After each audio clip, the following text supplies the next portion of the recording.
ወደብ በሚመለከት ውሃ ያስጠጣል። ወደብ በሚመለከት ብዙ አይነት ንግግሮች፣ ትንበያዎች፣ ሴራዎች፣ ትንተናዎች ተደርገዋል። የተከበረው ምክር ቤት፣ መላው የኢትዮጵያ ሕዝብ፣ በአፍሪካ ቀንድ ያሉ ሀገራት፣ የአፍሪካ ወንድሞቻችን፣ የምዕራቡና የምስራቁ የዓለም ክፍል ያሉ ሀገሮች እንዲገነዘቡ የምፈልገው የኛን እውነተኛ ፍላጎትና የኛን ችግር ነው። እንዲያስበው ነው እንትን ቦታ እንትን ብለዋል ሳይሆን የኛ ፍላጎት ይሄ አሁን ዛሬ የምናገረው ነው። በዚህ ጉዳይ ሁሉም በቀና ልብ ተባባሪ እንዲሆን አደራ ማለት እፈልጋለሁ። አንደኛ፣ የዛሬ 30 ዓመት ገደማ ኢትዮጵያ የሁለት ወደብ ባለቤት ነበረች። የዛሬ 30 ዓመት ገደማ ኢትዮጵያ ሁለት ወደብ በነበራት ጊዜ 46-47 ሚሊዮን ገደማ ሕዝብ ነበራት። ኢትዮጵያ በዛ ጊዜ 10-12-13 ቢሊዮን ዶላር ጂዲፒ ነበራት። አሁን ያለንበትም በኋላ መጣበታለሁ። ከ30 ዓመት በኋላ ከሁለት ወደብ ባለቤትነት ሁለት ወደብ በንግድ ሕግ መጠቀም ወደምትችልበት ደረጃ ዝቅ አለች።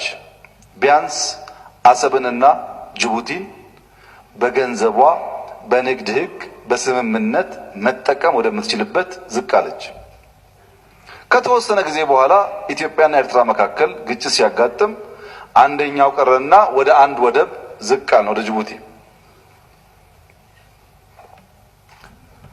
ጅቡቲን በሚመለከት የጅቡቲ መንግስትና ህዝብ ለኢትዮጵያ እድገት ያደረገው አስተዋጽኦ ብቻ ሳይሆን ወደቡን ባሻን መንገድ እንድንጠቀም የጅቡቲ ህዝብና መንግስት ላደረገው ድጋፍ የኢትዮጵያ መንግስትም ህዝብም እውቅና ይሰጣል። ከጅቡቲ መንግስትና ህዝብ ምንም አይነት ጥርጣሬም ስጋትም የለንም። ነገር ግን የኛን ፍራቻ ጅቡቲዎችም ሌሎችም እንዲገነዘቡት እንፈልጋለን። የዚህ አካባቢ ጂኦፖለቲክስ ተበላሸ። ለምሳሌ ትላልቆቹ ሀገራት አንዳንዴ ሲጨቃጨቁ በሚዲያ ሲጣሉ እኛ እንደነግጣለን። ኬንያ እንደኛ ላደነግጥ ትችላለች፣ ታንዛኒያ ላደነግጥ ትችላለች፣ ደቡብ አፍሪካ ላደነግጥ ትችላለች። እኛን የሚያስደነግጠን ምንድነው? አንድ ወደብ ነው ያለን። የጅቡቲ መንግስትና ህዝብና መንግስት ወንድማችን ነው፣ ችግር የለም። ግን ትላልቆቹ ቢጣሉ ጅቡቲ ላይ ካምፕ ስላላቸው ድንገት ቢተዋኮሱ የኛ ቦቴዎች ነዳጅ ሊያመጡ አይችሉም። የጅቡቲ መንግስት እየፈቀደ የጅቡቲ ህዝብ እየፈቀደ እኛም ፍላጎት እያለን በሌሎች ግጭት ምክንያት ለአንድ ሳምንት ነዳጅ ባይኖር አስቡት፣ ማዳበሪያ ካልገባ አስቡት። አንድ ሰሞኑን ከየመን ሚሳኤል ይተኮሳል፣ ዩኤቪ ይተኮሳል ይባላል፣ ሰምታችኋል። በየመንና ጅቡቲ መካከል ያለው ርቀት 28፣ 29፣ 30 ኪሎ ሜትር ነው። የሲው ስፋት በጣም ቅርብ ነው። እዛ ያሉ ኃይሎች ወደዚህ ካምፖች ፍለጋ ቢተኩሱ እኛ ወደብ አክሰስ ማድረግ አንችልም። ይሄ የጅቡቲ መንግስት ህዝብ የሚያደርግብን ጫና ሳይሆን የጂኦፖለቲክሱ መሳከርና አንዳንድ ኃይሎች በርቀት መተኮስ በርቀት መግደል አቅም ስለፈጠሩ እኛ ያ ነገር ቢያጋጥም 120 ሚሊዮን ህዝብ ምን እናደርገዋለን? ጭንቀታችን። ምርጫ የለንም፣ ያለን አማራጭ አንድ ነው። ይሄንን ቸል ማለት ጥሩ አይደለም። የኢትዮጵያ ህዝብ እኮ አልሸባብ ሶማሊያን አስቸግሯል አፍርሷ ብሎ ልጆቹን ልኮ እየሞተ እኮ ነው። ኢትዮጵያ ተቸግር ያለው ስትል ወንድም ጎረቤቶች ደግሞ ችግርሽ ምንድነው ብሎ ማድመጥ መወያየት ጠቃሚ ይመስለኛል። ለምን ያላችሁ እንደሆነ ባለፉት 20 ዓመታት የኢትዮጵያ ኢምፖርት ኤክስፖርት በ20 እጥፍ ቫልዩ አድጓል። በ20 እጥፍ ፖፑሌሽን 120 ፕላስ ገብቷል። ኢኮኖሚያችን ከ12 ቢሊዮን 160 ቢሊዮን አልፏል። ኢኮኖሚ እያደገ ፖፑሌሽን እያደገ በዚያ ልክ ደግሞ ወሳኝ የኢኮኖሚ አውድ የሆነው ነገር እያነሰ ከሄደ የጊዜ ጉዳይ እንጂ ችግር ያመጣብናል እና እንወያይበት እንመካከርበትና በቢዝነስ ህግ እንስራው ነው። በነገራችን ላይ ቀይ ባህር ያስፈልገናል ኢምፖርታንት ነው የማይል ዓለም አለ እንዴ? ከምስራቅ ጫፍ ከምዕራብ ጫፍ ያስፈልጋል ብሎ እኮ እዚህ ያሉ ሰፈራችን ምን ነው እኛ ስንፈልገው ነውር ሆነ? ያስፈልገኛል ብሎ የማይረባረብ ዓለም በሌለበት ሁኔታ ውስጥ ደሃናችሁና አይመለከታችሁም ካልሆነ በስተቀረ ቀይ ባህር ያስፈልጋል ብሎ የማይጠብቅ የባህር ላይ ውንብድና አደጋ ብሎ የማይጠብቅ ዓለም የለም። እኛ ደግሞ ብቸኛ መተንፈሻችን ነው።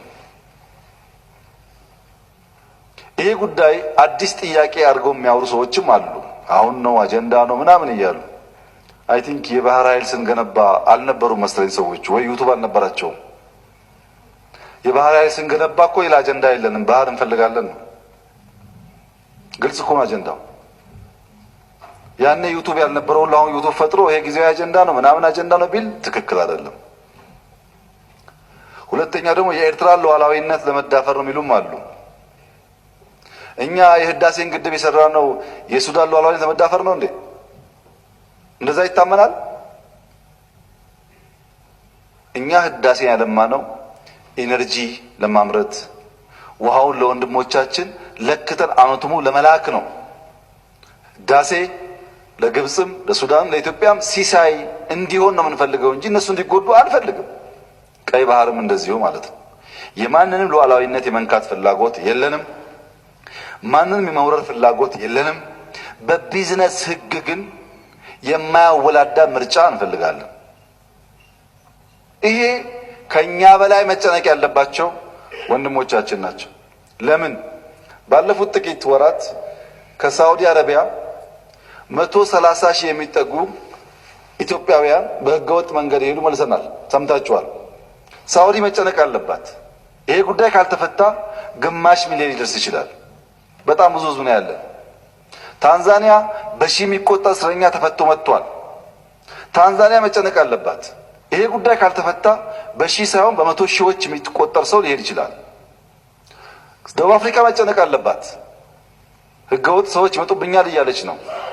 ይሄ ጉዳይ ካልተፈታ በሚሊዮን ሊሄድ ይችላል። ይሄ እኮ 120 ሚሊዮን ህዝብ ነው። ከቸገረው ከራበው ነዳጅ ከሌለ አይሞት መቼም ይሞክራል። ለምሳሌ 5 ሚሊዮን ኤርትራ፣ 5 ሚሊዮን ጅቡቲ፣ 5 ሚሊዮን ሶማሌ ቢሄድ መሸከም ይቻላል? ከባድ ነው? ቀላል ነው? ይሄ ነገር አይቻልም። እና ወንድሞቻችን በከፋ መንገድ ከማየት ቁጭ ብሎ አጀንዳውን መነጋገር በቢዝነስ ህግ ማየት ጥሩ ነው። እኛ ግጭት አላልንም። ግጭት እንዳይመጣ እንነጋገር ነው ያልነው። ረሃብማ የማያመጣው ጉዳለ እንዴ? ሰው ከተራበ እኮ ሰው ከተራበ መጥፎ ነው፣ ራሱን ይበላል። ነው ወደ ረሃብ እንዳንሄድ ወደ ችግር እንዳንሄድ ተረዱን ነው ያልነው። የዓለም መንግስታት፣ የአሜሪካ መንግስት፣ የቻይና መንግስት፣ የአውሮፓ መንግስታት፣ የሚድል ኢስት አረብ ሀገራት መንግስታት፣ የአፍሪካ መንግስታት ኢትዮጵያ ያልተገባ ጥያቄ ከህግ ውጪ ከቢዝነስ ውጪ እናም ሰላም ከሚያረጋግጥ መንገድ ውጪ ጠይቃ ከሆነ ያነጋግሩንና እረፉ ይበሉን እንተዋለን። ግን እንወያይ ነው ያልነው። እንወያይ፣ እንነጋገር። ይሄ ጉዳይ በ2030 ኢትዮጵያ 150 ሚሊዮን ትገባለች።